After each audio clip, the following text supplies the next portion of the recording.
NFL camps have blasted off. Who are the top 5 rookies making noise this first weekend in camp? And update on the situation with John Metchie, what his career looks like at this point today on Locked On NFL Draft.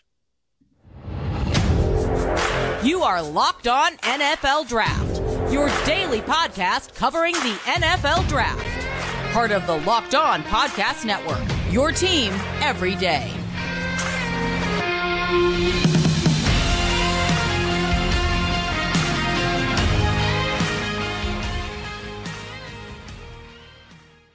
Welcome to another episode of the Locked On NFL Draft Show. I'm your host, former NFL and NFL defensive back, Eric Crocker, and of course, as always, joined by my co-host, Ryan Tracy. And we want to let you know that today's episode is brought to you by BetOnline. BetOnline has you covered this season with more props, odds, and lines than ever before. This is BetOnline, where the game starts.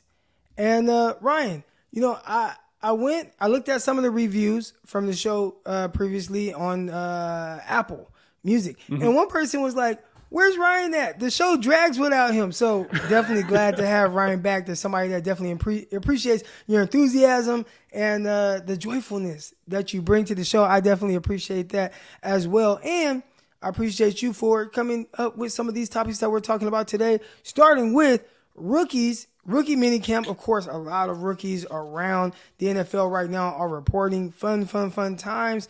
And we're starting up there, East Coast, Buffalo, the Buffalo Bills, a couple of rookies that are kind of making a little bit of noise. So you got Khalil Shakir, rookie receiver, and James Cook, rookie running back out of Buffalo. So what's kind of some of the things that you're hearing coming out of there, and then we'll kind of spin that into maybe the impact that they can have for their team as rookies.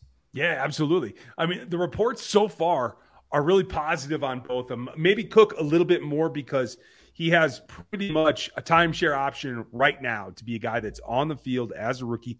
We know that he had the home run kind of hitting ability that we're really excited about. I certainly am.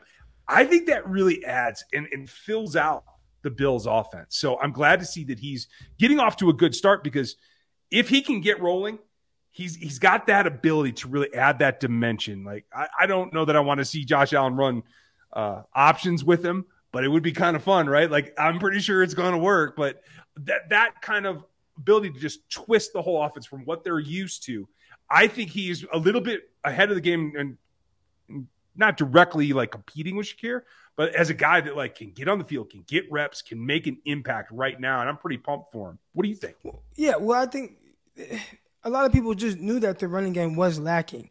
And I do think that both guys can contribute as rookie for different reasons. When you look at the running back position with James Cook and who they've had at running back right now, Devin Singletary, then behind him there's been Zach Moss. They also have Duke Johnson here, who's kind of the older version of James Cook. But I think there's definitely an opportunity for James Cook to step in right away and at the very least be a third down back. As long as he can stand in there, pass protect, and then we know what he can do as a pass-catching running back out of the backfield.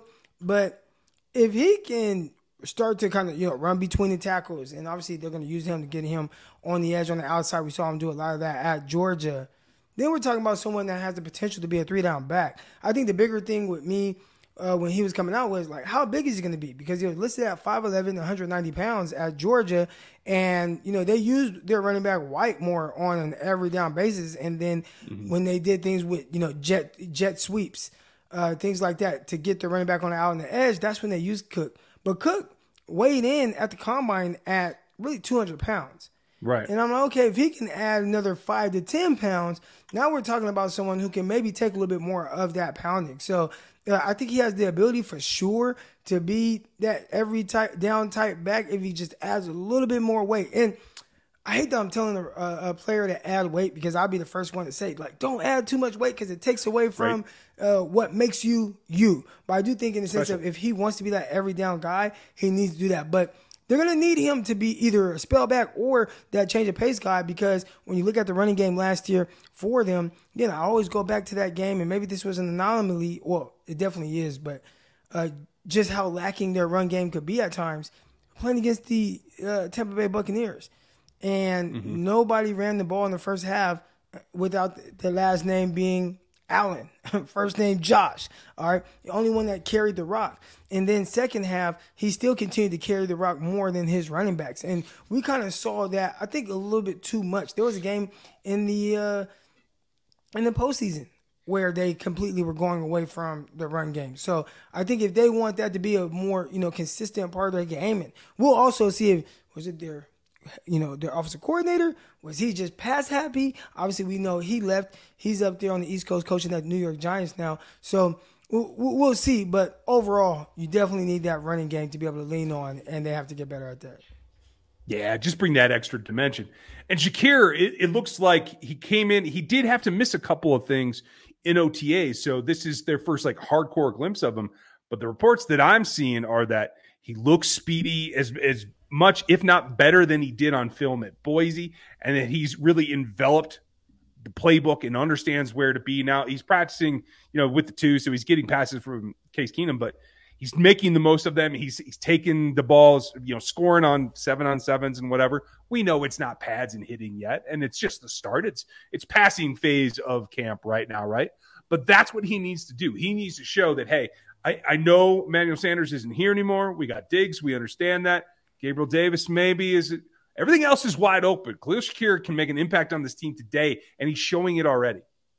Yeah, Crowder is definitely that constant veteran there, but I don't think he's someone to where oh man, we drafted Khalil Shakir and we're going to play Jamison Crowder no matter what. All right, Shakir, 5th round pick, I do think there's an opportunity for him to get on the field. You just have to really show up, be consistent. And a lot of times in a situation like that where they have a veteran like Crowder there, as well as Gabriel Davis, Stephon Diggs, those guys aren't going anywhere, but there's an opportunity to maybe make your niche and beat out the veteran. And we know these teams, they like to do a lot of cost control, right? So if they can bring in a rookie and they're able to play him on the field day one, they'll do that and they'll let a rookie go. Now, we say that, but it's definitely a little bit more difficult than that, especially if you're a rookie and you're not being made the focal point and they're not doing everything to just make you comfortable, like maybe if he was a first-round pick.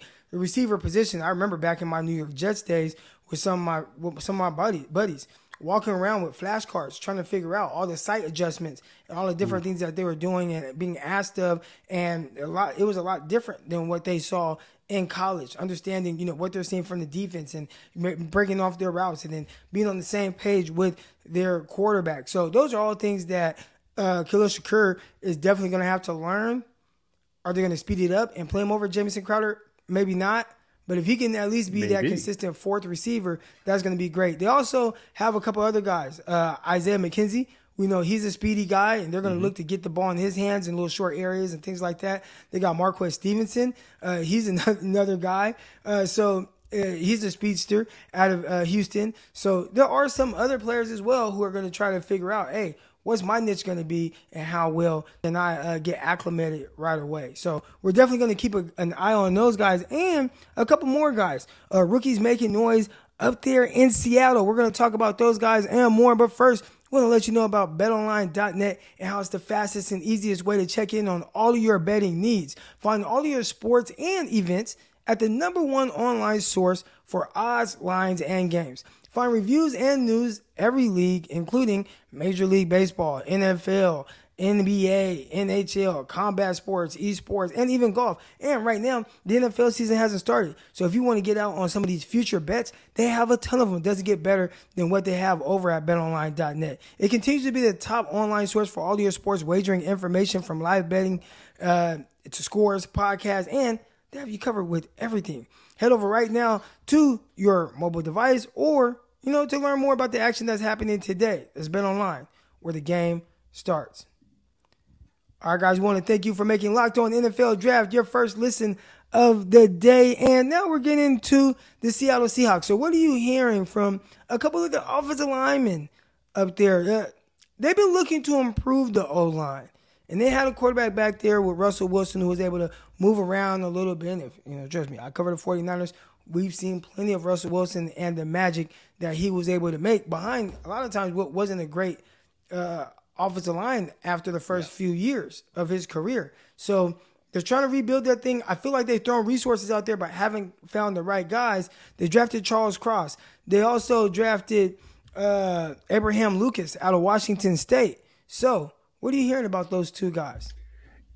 Honestly, with Cross, I'm hearing what I expected, is that he looks the part. He's ready to roll. They feel that he can be a starter right away, at least from the early reports, right?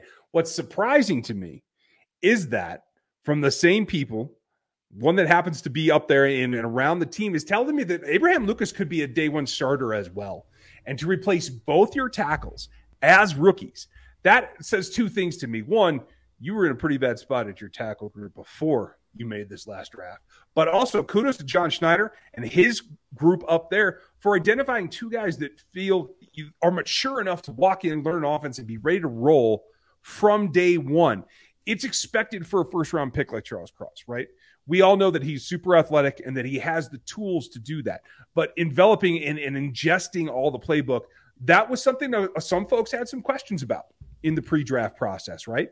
Abraham Lucas, total opposite. Felt he was mentally ready to be prepared to play week one, but maybe his feet weren't quite the greatest. Maybe he lunged too much on his punch. Is that all going to work out? Well, apparently, from at least the first little look here in training camp, both those guys are ready to roll. That's kudos to the front office.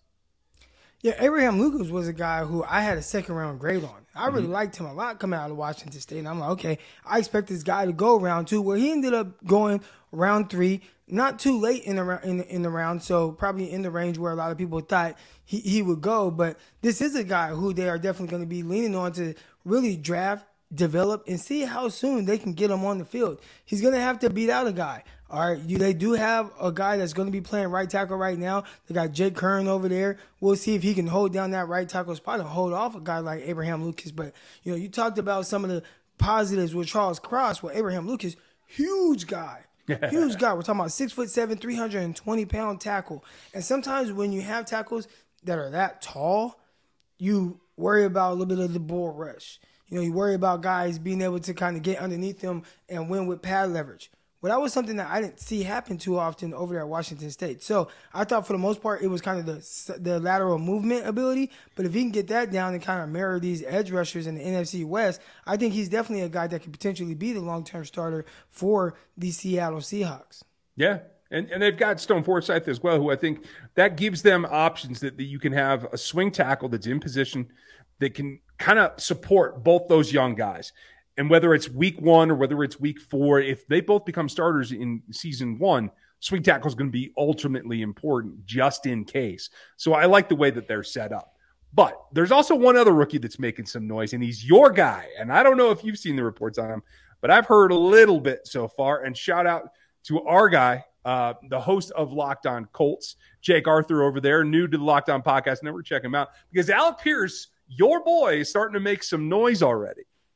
Ooh, so that's exciting to me because I thought this was a guy who was the one, I talked about some of my former teammates holding up flashcards, trying to figure it out, studying around the clock. Alec Pierce, I'm like, this is a guy that's going to come in day one, hit the ground running and do well and be able to play multiple positions. So if he's already kind of getting that rapport down with the offense, and again, it is a little easier when you're drafted higher because they're going to really try to put you in positions to be successful. Well, it sounds like Alec Pierce is doing just that. And I like where he went.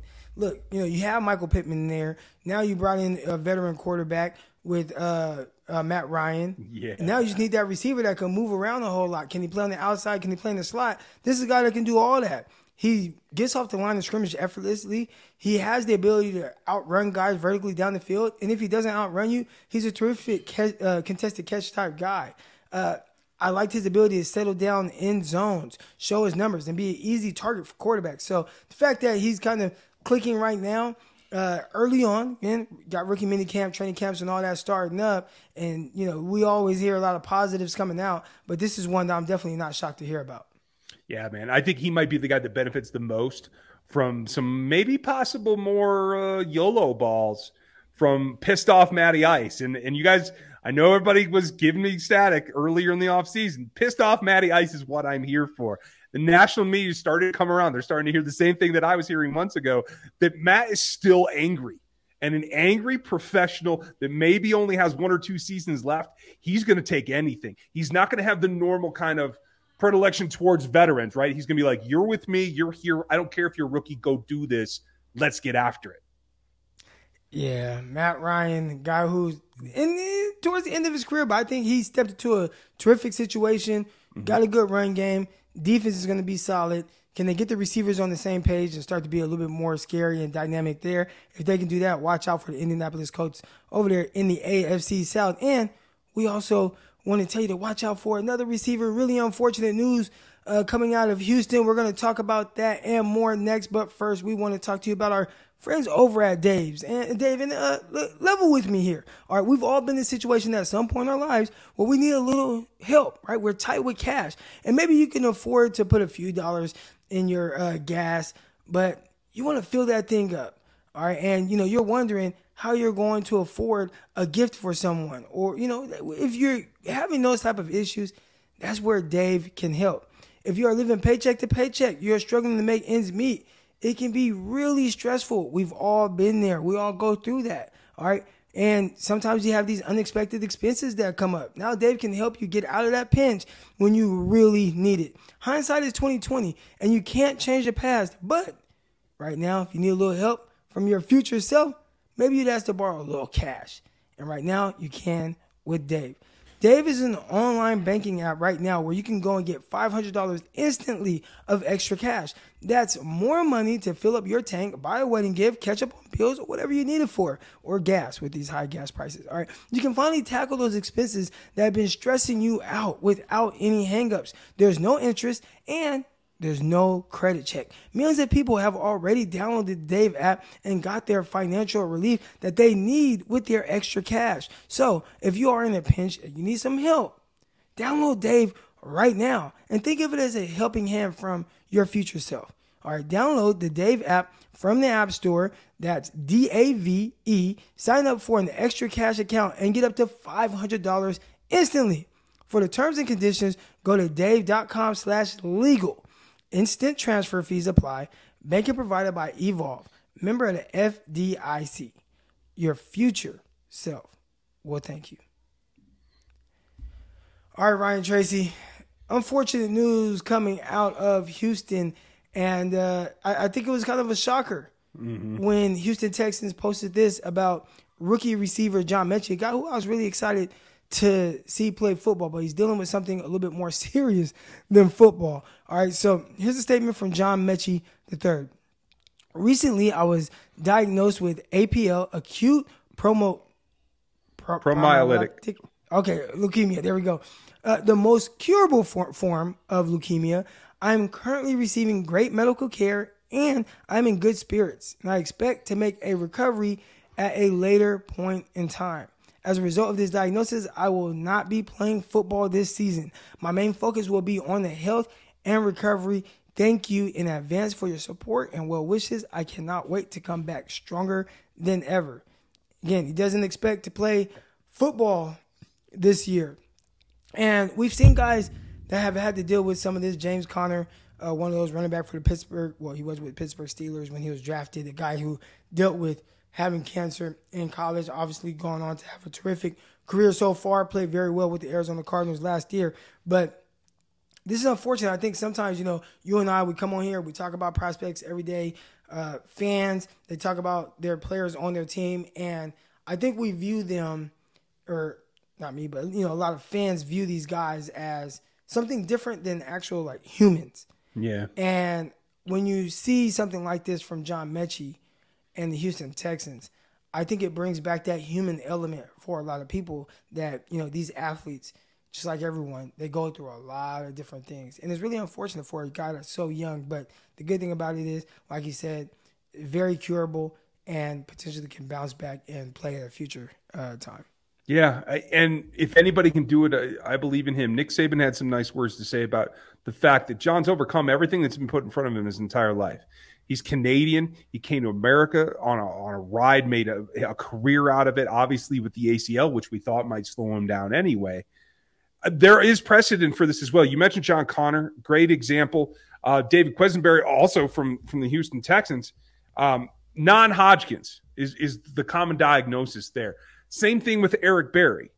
Eric Berry had non-Hodgkin's, beat the snot out of that disease, came back and played well until his Achilles injury. A lot of folks don't remember that gap for Eric. Yeah. in that he was fully recovered and kicking butt. It was the Achilles that ended his career. It was not cancer. He beat that.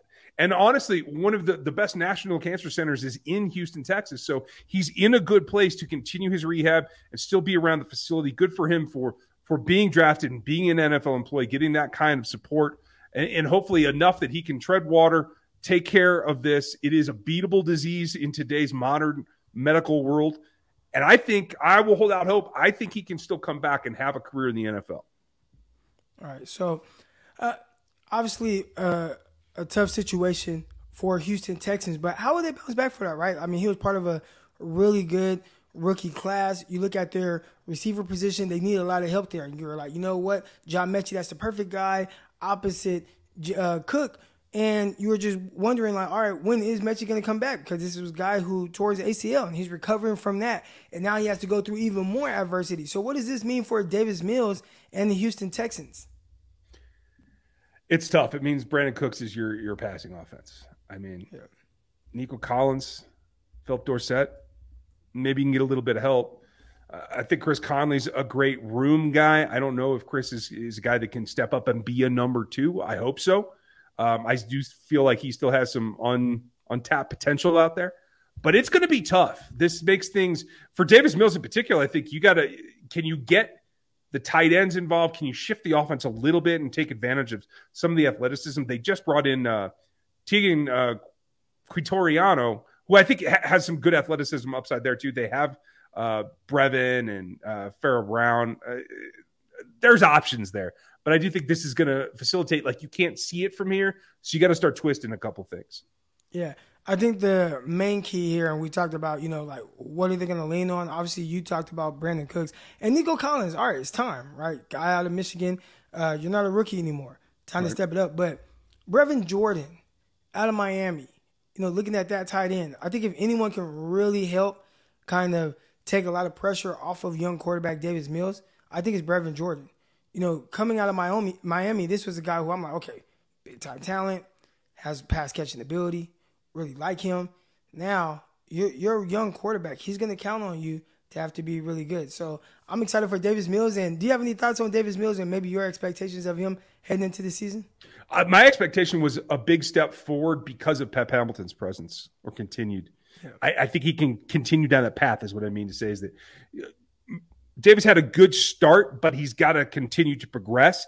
This does hurt that, because if you don't have guys that can uncover, it makes it very hard to play your role as the quarterback, right? But I will say this. I hope Lovey and Pep can kind of take it back a little bit and go a little bit old school and lean on that combo of the rookie Damian Pierce and Marlon Mack, run the ball, gets us some classic play action, and help Mills out that way. I think that may be a good basis to kind of shift the offense too. Damian Pierce, that's a guy who I'm really excited to watch next season. I think he's going to help really turn the page in that running back room for the Houston Texans. Again, continue to take some pressure off of your young quarterback, Davis Mills. I'm rooting for him, and I'm rooting for everyone around the league. All these rookies, we're going to continue to watch and keep an eye on what's going on with these rookies, guys from the 2023-22 draft class, guys that we evaluated, and we want to continue to see how are they doing. We're not done with them just yet, but we are done with this show, and we will see y'all tomorrow. Talk to you then. Thank you for making us your first listen. For your second listen, Locked On 49ers with myself and Brian Peacock. Also, Ryan Tracy, Locked On Chiefs. Till then, we're out. Peace.